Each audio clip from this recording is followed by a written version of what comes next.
हिंदी के ही माध्यम से सारी दुनिया के कथा पत्रों से मुलाकात करना कितना आकर्षक था। लाइब्रेरी खुलते ही पहुंच जाता था, और जब शुक्ल जी लाइब्रेरियन कहते कि बच्चा अब उठो, पुस्तकालय बंद करना है, तब बड़ी अनिच्छा से उठता। जिस दिन कोई उपन्यास अधूरा छूट जाता, उस दिन मन में कसक होती कि काश इतने पैसे होते कि सदस्य बनकर किताबें इश्यू कर लेता, या काश इस किताब को खरीद पाता तो घर में रखता, एक बार पढ़ता, दो बार पढ़ता, बार बार पढ़ता। पर जानना था कि यह स्वप्न ही रहेगा, भला कैसे पूरा हो पाएगा। पिता के देहावसान के बाद तो आर्थिक संकट इतना बढ़ गया था कि पूछिए मत। फीस जुटाना तक मुश्किल हो गया। अपने शौक की किताबें खरीदना तो संभव ही नहीं था। एक ट्रस्ट से योग्य पर असहाय छात्रों को पाठ्य पुस्तकें खरीदने के लिए कुछ रुपए सत्र के आरंभ पे मिलते थे। उनसे प्रमुख पाठ्य पुस्तकें सेकेंड हैंड खरीदता था, बाकी अपने सहपाठियों से लेकर पढ़ता और नोट्स बना लेता।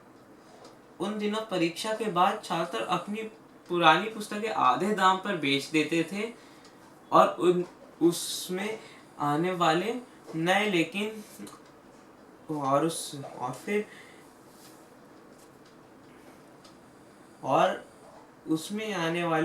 लेकिन विपिन छात्र खरीद लेते। इस तरह काम चलता। लेकिन फिर भी मैंने जीवन की पहली साहित्यिक पुस्तक अपने पैसों से खरीदी, यह आज तक याद है। उस साल इंटरमीडिएट पास किया था। पुरानी पाठ्य पुस्तकें बेचकर बीए की पाठ्य पुस्तकें लेने एक सेकेंड हैंड बुक शॉप पर गया। उस बार जाने कैसे पाठ्य पुस्तकें खरीदकर भी 2 रुपए बच गए। सामने सिनेमा घर में देवदास लगा था, न्यू थिएटर्स वाला। बहुत चर्चा थी उसकी, लेकिन मेरी माँ को सिनेमा देखना बिल्कुल नापसंद था। उसी से बच्चे बिगड़ते हैं। लेकिन उसके गाने सिनेमा गृह के बाहर बजते थे। उसमें सहगल का एक गाना था, दुख के दिन अब बीतत नाही। उसे अक्सर गुनगुनाता रहता। कभी कभी गुनगुनाती आंखों में आंसू आ जाते थे, जाने क्यों। एक दिन माँ ने सुना, माँ का दिल तो आखिर माँ का दिल। एक दिन बोली, दुख के दिन बीत जाएंगे बेटा, दिल अब इतना छोटा क्यों करता है, धीरज से काम ले। जब उन्हें मालूम हुआ कि यह तो फिल्म देवदास का गाना है, तो सिनेमा की घोर विरोधी माँ ने कहा, अपना मन क्यों मारता है, जाकर पिक्चर देख ले, पैसे मैं दे दूंगी। मैंने माँ को बताया कि किताबें बेचकर 2 रुपए मेरे पास बचे हैं। वे 2 रुपए लेकर माँ की सहमति से फिल्म देखने गया। पहला शो छूटने में देर थी। पास में अपनी परिचित किताबों की दुकान थी, वहीं चक्कर लगाने लगा।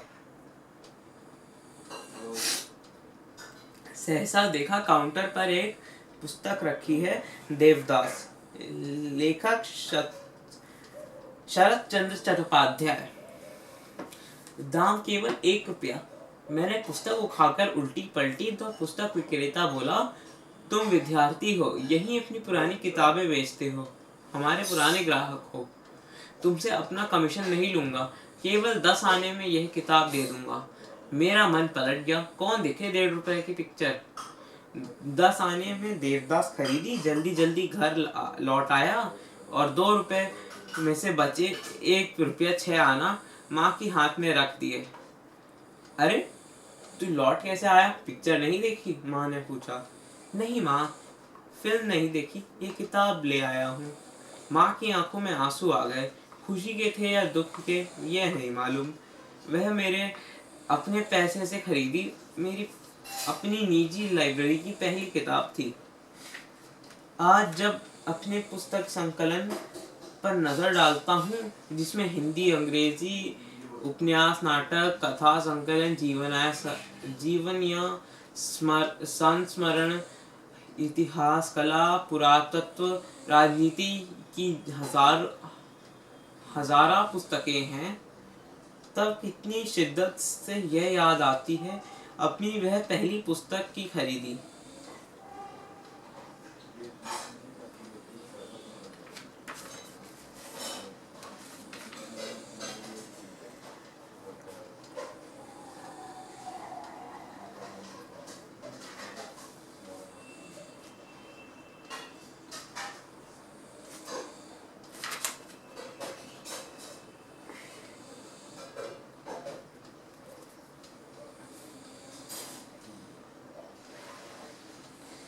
मराठी के वरिष्ठ कवि बिंदा करंदीकर ने कितना सच कहा था उस दिन। मेरा ऑपरेशन सफल होने के बाद वे देखने आए थे। बोले, भारती, ये सैकड़ों महापुरुषों जो पुस्तक रूप में तुम्हारे चारों ओर विराजमान हैं, इन्हीं के आशीर्वाद से तुम बचे हो।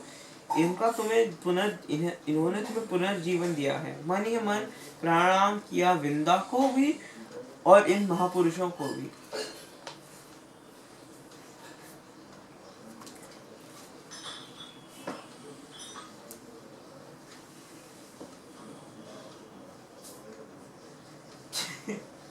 इतना सोचिए।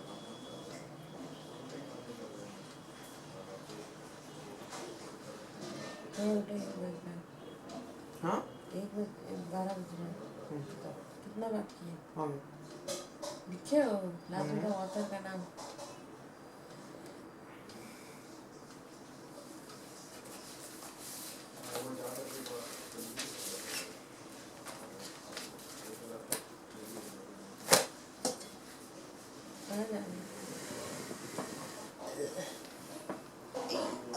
अमरूद खाने का भी।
Oh, that's good.